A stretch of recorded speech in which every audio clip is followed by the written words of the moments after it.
Hi, I'm George Cox. Welcome to this edition of Talk of the Town. Coming up, highlights of Essence of India, an update with the Superintendent of Schools, the Rotary Golf Tournament, and so much more on this edition of Talk of the Town.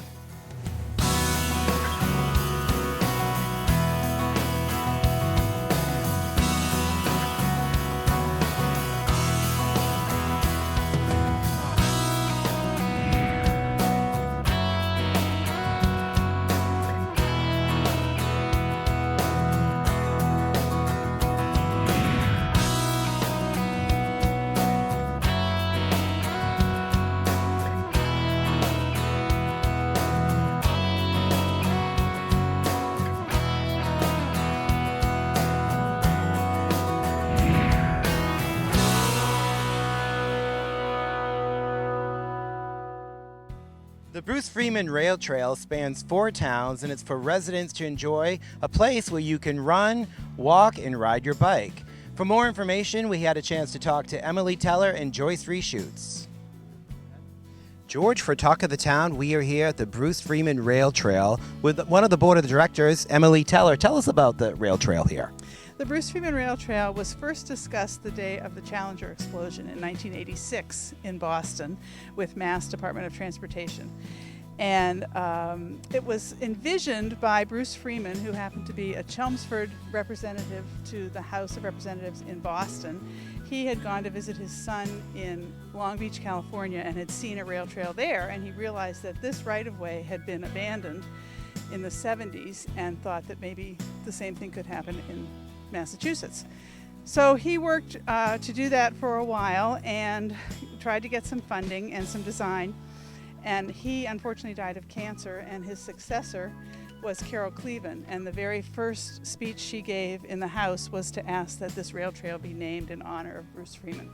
Groundbreaking happened in 2007 for this phase 1, and then the ribbon cutting ceremony happened in 2009. And this first phase is 6.8 miles, and it starts at Route 3. There's a underpass at Route 3 in Lowell and goes through Chelmsford Center and Westford, and it's a total of 6.8 miles. And the next phase is under construction now, and that's 4.8 miles that goes 800 feet in Westford, 800 feet in Carlisle, and 4.3 miles in Acton, and crosses 6 bridges, including a flyover bridge over Route 2A and 119 in Acton, and that will end about 1,000 feet north of the Route 2A rotary. And if people want more information or they want to know where they can maybe start on this section of the trail, where would that be? Would it be online? Yes, the Friends of the Bruce Freeman Rail Trail.org is our website, and that website includes parking information. It also includes all of the other rail trails in New England. So it's a great website for people to go to learn more than just for the Bruce Freeman Rail Trail. So we're going to have all that information up on the screen, and I guess we're going to another location, something under construction. Tell us a little about that, what's coming up. Well, the flyover bridge is going to cross Route 2A and 119 in Acton, and there was a public meeting in Acton to talk about how to cross that very busy highway. And there were some ideas about tunnels, or about putting a new circuit on the light there, or going around the ball field. And the people at that public hearing really felt that a flyover bridge would be the best, the safest. So one was designed, and it was discovered that it was too light to accommodate ambulances. So a heavier bridge has been designed, and I think you'll have a picture of that on the presentation too, but it's under construction, and it's very exciting because it's ADA compliant. The incline has to start way back to get high enough to be above a road, and then for a wheelchair to be able to go up that incline. So it's really exciting. Well, I think we should head over to the flyover bridge now and just see the construction, Okay. don't you? Great. Yeah, So when we come back, we'll be at the flyover bridge. Stay tuned.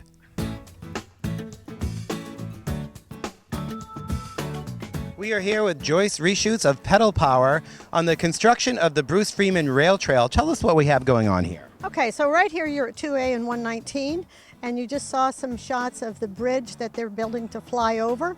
This is going to be handicap accessible, so it's only going to be like 3 degrees of rise. So it's going to be lovely for little kids on bikes, people in wheelchairs, people walking who don't walk well. So it's a great design, but it doesn't go fast. There's wetlands that are being protected on both sides, so nobody worry about that. And all the trees that have been cut have been cut, so these will all still be here when it goes through. So riding over this is going to be lovely with the wetlands and the trees. And it's 17 years in the making, did you tell me earlier? This section, probably just this section, you could almost say that. The whole thing was envisioned longer ago than that. And so, but this is, you know, we got the first section done, and now here's the number 2. And phase 2 is phase A, B, C. So A is Acton, and B would be the crossing on Route 2, and C would be the Concord section. And it just happens to be Acton Bridge Concord, so it's easy to remember. But they're going to do Acton, then Concord, then Bridge Route 2 last. That's the big project. And people can come and enjoy this. It will be ready in the fall of 2017. 2017. Watch the Bruce Freeman Rail Trail site, and you'll probably see an announcement of the groundbreaking. And we have really big parties. I mean, the ribbon cutting, and we have really big parties, so you should come. And what's more fun than having a party to celebrate this? Riding your bike, using it is going to be the most fun. So. And why is this such an important project to you? Well, since I'm in a bike business, what I hear all the time is I'm afraid to ride my bike on the road. I'm afraid to be out there. I'm afraid of the traffic. And here's the opportunity for health and everything else, and physical fitness and enjoyment and brain power, and people don't have a place to do it. So these, every time I ask someone, well, have you done this trail or that trail? And they go, yeah, it was so crowded. I'm like, so what's that mean? That means there's a need. And so there's a real need for these things. Plus just people being out with their kids and their dogs and themselves. It's all very, very important to everybody. So we encourage you, get off the couch, come out to the Bruce Freeman Rail Trail, and if you want more information, visit their website at brucefreemanrailtrail.org. And if you do have a chance, please check out the Bruce Freeman Rail Trail. It's a great place to spend your afternoon. On the next Talk of the Town, we're also going to feature Pedal Power, Joyce Reshoot's store. Coming up next, highlights of the Rotary Club's golf tournament.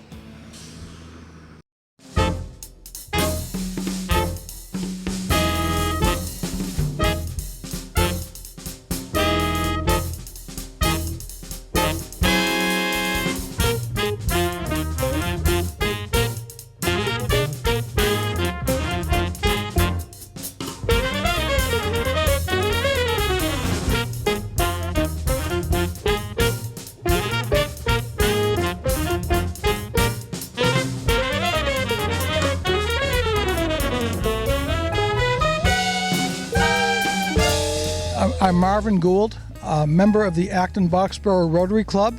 I'm a past president. I've been president actually twice. I started and joined Rotary in 1973, so I've been a Rotarian for quite a while. But I'm glad to be here representing and being chairman of this golf tournament that we put on every year. We've been using this course now for 24 years, and this tournament is now 24 years old. The course, when we first started, was fairly new and a little bit rough, but it has developed into a beautiful, plush golf course with some great views.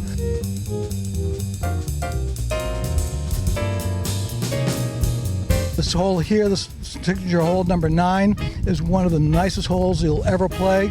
You tee off way up on the hill and you overlook, you have great views of Wachusett and the entire area. So it's a really fun, enjoyable course to play.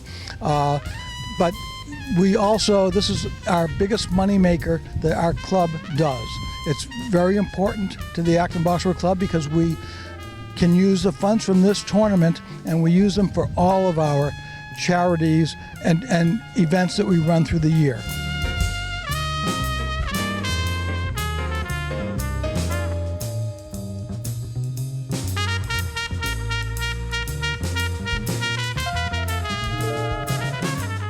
Good day, my name is Joe Badenhoff. I'm president of the Acton Boxborough Rotary Club. Today we're at the Woods of Westminster for our annual golf tournament. As a Rotary Club, we're part of Rotary International, one of the world's largest service organizations with 1.2 million members worldwide. Our Acton Boxborough Rotary Club covers the towns of Acton, Mass. and Boxborough, Massachusetts, conducting a number of different service projects from a Veterans Day breakfast, providing funding for our local food pantries, and today's golf tournament itself is a great opportunity for us to cover various initiatives throughout the town, from providing dictionaries to third graders, supporting the whole local household goods. We conduct a reality fair at the local high school, providing financial education, as well as sending local high school leaders to a leadership conference to help improve them. And this is a small sampling of all the great things that Rotary does. This golf tournament is an important component of how we raise money through local support, sponsorships, and giving a great experience to local golfers to help pay for those that could use our assistance. And that's the ultimate goal of Rotary, service above self, finding those that need help from those that can provide it.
All right, so in third place, we have the team of Bud Flannery and the AB golf team.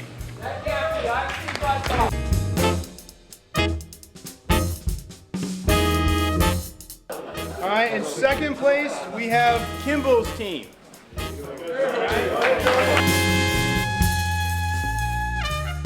First place, drum roll. There we go, thank you. No, right there.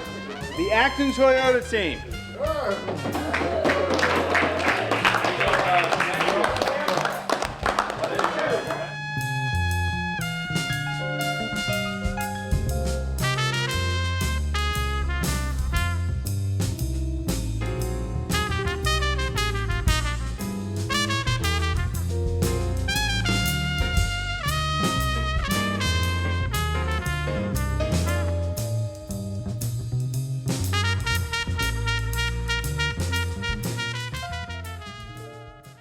Here's the Acton Boxborough Superintendent of Schools, Glenn Brand, with an update of what's coming up in the school year. Hello, my name is Glenn Brand. I'm the Superintendent of Schools here in the Acton Boxborough Regional School District, and it's my pleasure to welcome you back to the 2016-17 school year. We are looking forward to welcoming almost 5,600 students back during the week right before Labor Day, and having kicked off the year welcoming back almost 1,000 full and part-time staff to this wonderful school district. I thought I'd take this opportunity and provide our viewers with a little bit of an insight in terms of the work that you can expect here in the district in the coming year. We are entering our third full year as a full regionalized pre-K to 12 school system. We have 9 schools here in the district, and the 9 is really the preschool that has become an official school with the Department of Education. And we're excited to get this year underway in our third full regionalized year. A couple of highlights for the work that's to come this year. First, let me start with an update on our district master plan. As some of you might know, a 5-year district plan came to an end at the end of the last school year. And throughout last year, I took that opportunity to bring together almost 50 district leadership team members that included teacher leaders and administrators throughout the district who worked hard with me to come up with a refreshed set of values, vision, and mission as a district. Those were sent out to our community at large towards the end of June, and over the month of July we had almost 800 responses weighing in on and providing us with feedback around those core elements. In the coming months, we will seek to identify our priorities or our strategic actions that will be limited in number, but impactful on our overall central work that we believe is necessary to help move our district forward. Stay tuned for more information about that in the coming months. A second area that it gives me great pleasure to be able to provide our community with an update on is around an important planning process connected to our infrastructure or capital planning. As many know, the work of the district last year as part of the budget included a focus on studying our existing conditions throughout all of our schools. We have almost 1 million square feet spanning 8 facilities or 8 buildings throughout the district, so obviously a tremendous amount of buildings and infrastructure to take care of. And we recognize, with the support of the school committee, that we have to focus in on that to help support our teaching and learning over the next number of decades. That work continues in the second phase of that study as we lead towards a district master plan. That work started last spring. It's involved almost 80 stakeholders, both from within the school system as well as throughout our community. And in the coming months, that work will come to a close with the presentation of a report to the school committee, and in turn, that which will be shared with our larger communities of Acton and Boxborough. That district master plan will set out a number of possible options for us to consider as we seek to capitalize on improvement of our buildings and infrastructure in a sound, economical way. And so stay tuned to that in terms of the options that work will certainly yield and put forth for consideration. And third, and certainly most excitingly, is our growing focus as a district on the mental health and well-being of our students. It is a growing focus, an area of concern most certainly throughout not just this district, but I know many other districts around this state and certainly around the land. As Daniel Pink has stated, parents, teachers, and administrators are all concerned about America's kids and their level of stress, and that they are becoming increasingly checked out, or both.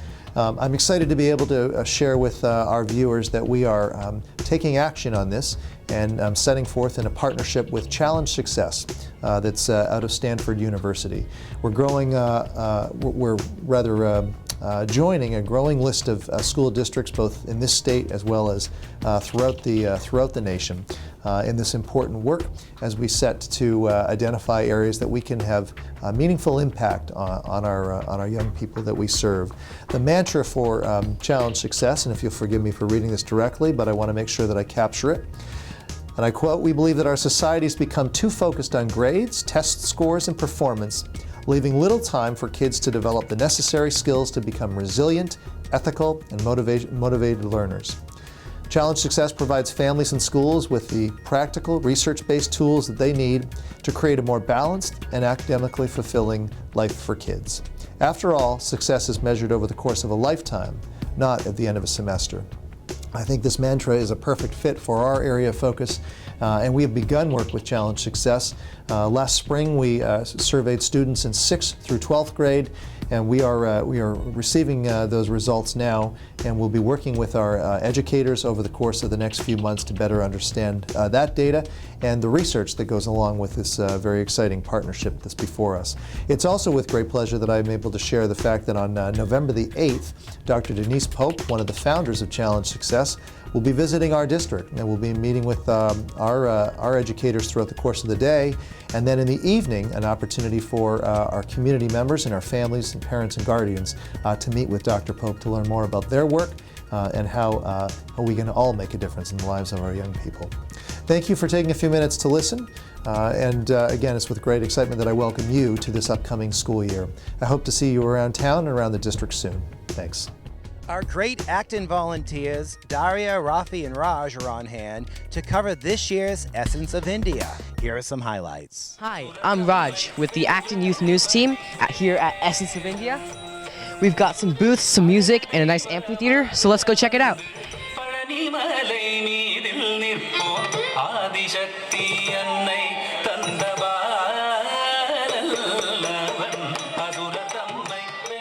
We are here to celebrate the cultural commonalities between two nations, India and Pakistan. It was only 70 years ago, through an arbitrarily drawn political boundary, that our two nations got freedom from the British and came into being. However, it does not diminish the centuries of common history, heritage, culture, language, customs, food, and music that we share as a people.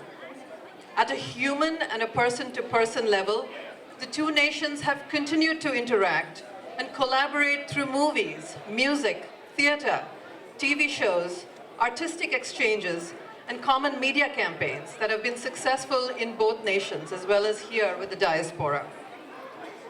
This year's Essence of India celebrates the rich cultural backdrop that our two nations represent and provides all of us an opportunity to continue to have exchanges and to celebrate these commonalities.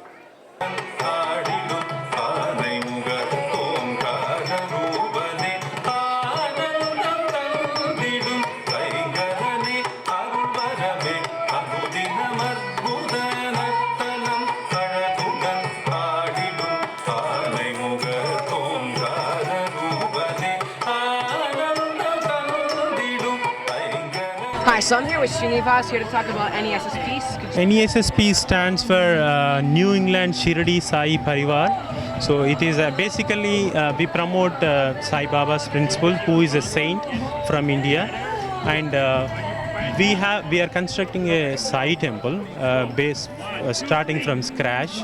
Everything at Groton, Massachusetts. All the permits were approved, and we already construction has been started, and there is a steel frame got erected, and soon planning to do the rest of the work and planning to inaugurate the temple by March, something around March 2017. We also promote a charity. We have a big charity program that that is called NESSP Charity. We are the charity's names are like free yoga and meditation session. So yoga, we conduct all the free sessions for any community people, whether it's Groton, Chelmsford, nearest towns, anyone can join, and they can get all the benefits from the yoga. And also we run for pre-health and dental screens for uninsured people.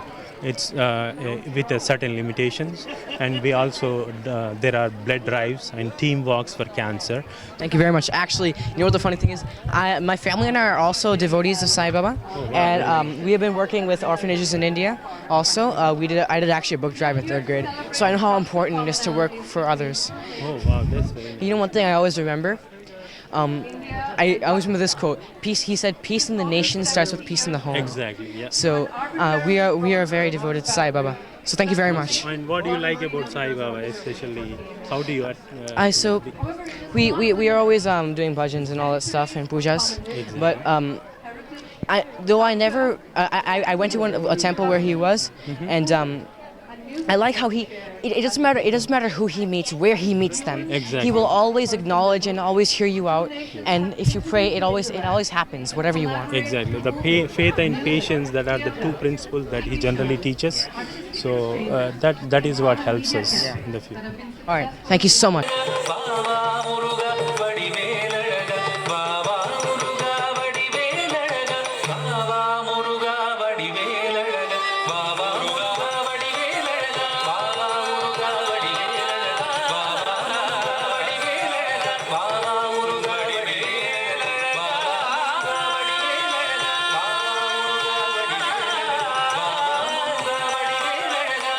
Hi, I'm here with Megha, and could you please tell us a little bit about your Bollywood orchestra?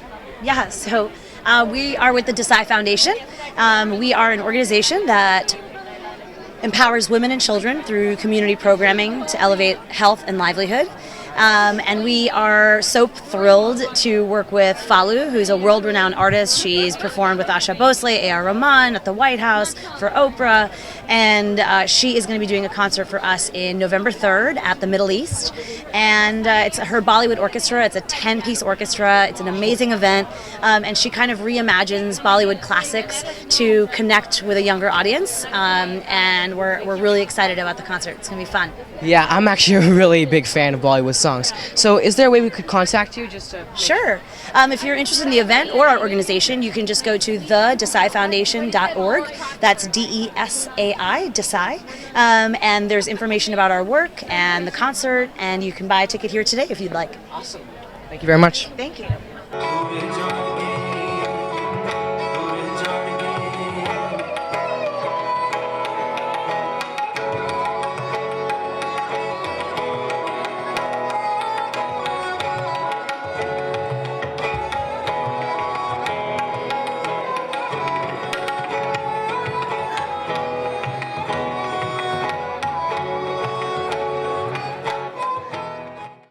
Did you know you can produce your very own TV show at ActonTV?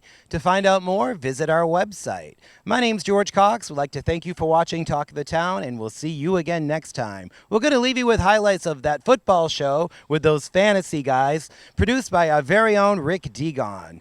Take care for now.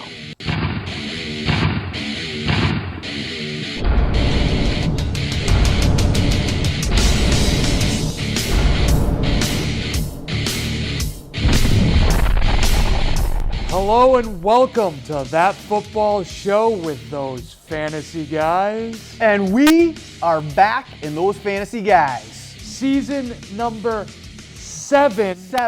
Episode number 1. NFL week number 1. Jay, welcome back. Welcome back, Rick. I'd like to congratulate you on a great year last year, a great draft this year, and I'm looking forward to fantasy football. I know you're looking forward to fantasy football. Some of you out there have wives, you have girlfriends, you have significant others. You all have fantasies of winning the fantasy football championship. And we're here to help you from coast to coast, places like Denver, Oshkosh, Washington, Urbana, Illinois, South Fulton County, Georgia, and all places in between.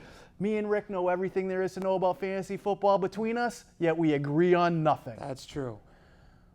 Welcome to the show. We hope that we can provide you with all of the information that you need for fantasy success in 2016, starting right now with hashtag trending. Jay, let me have it.